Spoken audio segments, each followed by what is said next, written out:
dans ce nouvel épisode des Blabla de Sandra. Si tu apprécies ce contenu, pense à t'abonner, à liker et à partager. Je t'invite à découvrir mon dernier bébé de papier paru à ce jour en auto-édition, L'amour minimaliste, une romance qui parle de deuil, de résilience et de renaissance à travers un nouvel amour avec tendresse, humour, passion et sensualité. Fin de la page promo. Beaucoup d'auteurs auto-édités espèrent vivre un jour de leur activité au point de se fixer cela comme objectif. Ça pourrait se résumer à une phrase leitmotiv « Je n'abandonnerai pas tant que je n'en vivrai pas ». Mais est-ce un bon positionnement stratégique ou une pression excessive qui peut mener droit à l'épuisement? Un objectif clair, est-ce une preuve de force ou de rigidité? Avoir un objectif précis est généralement un facteur de persévérance. En psychologie sociale, la fixation d'un but augmente l'effort, la constance et la capacité à surmonter les obstacles. Mais le problème apparaît quand l'objectif devient exclusif. Réussir ou échouer,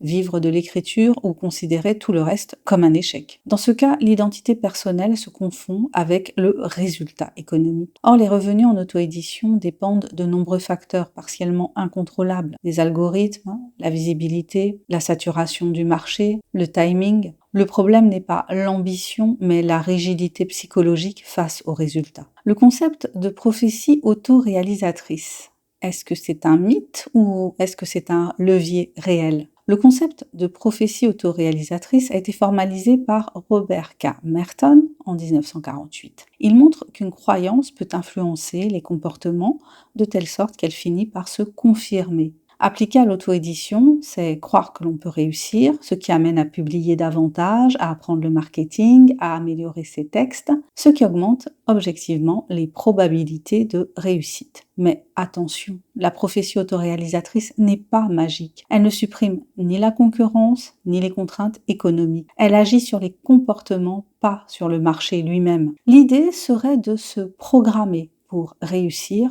sans se détruire. Les recherches d'Albert Bandura sur le sentiment d'efficacité personnelle montrent un point clé. Ce n'est pas la certitude de réussir qui compte, mais la conviction d'être capable de progresser. Concrètement, se programmer sainement, c'est remplacer « je dois réussir » par « je mets en place des actions cohérentes avec mon objectif », je déplace le focus du résultat financier vers les processus maîtrisables, la régularité d'écriture, la qualité éditoriale, l'apprentissage du marketing et la construction d'une communauté. Ce type de programmation mentale réduit l'anxiété tout en maintenant l'engagement. La confiance en soi joue un rôle capital ici, mais ce n'est pas un trait inné, c'est un choix répété. La confiance en soi n'est pas une émotion permanente, c'est une décision comportementale. Il s'agit de faire encore et encore des choix alignés avec son objectif en ayant confiance dans ses choix. Les travaux sur la persévérance, notamment ceux de Angela Duckworth, montrent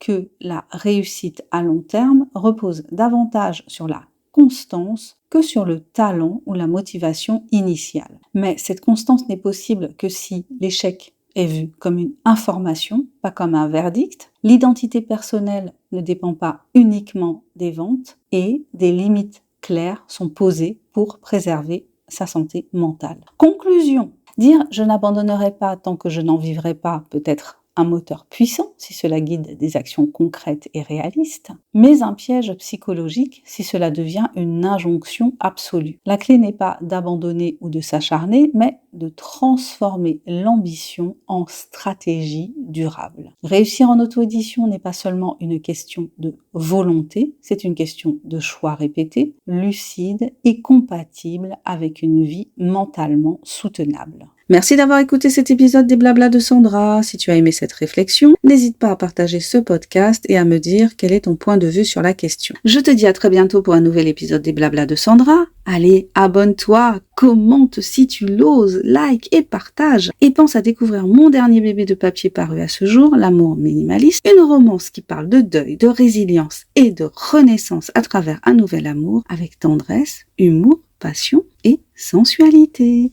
Bye bye!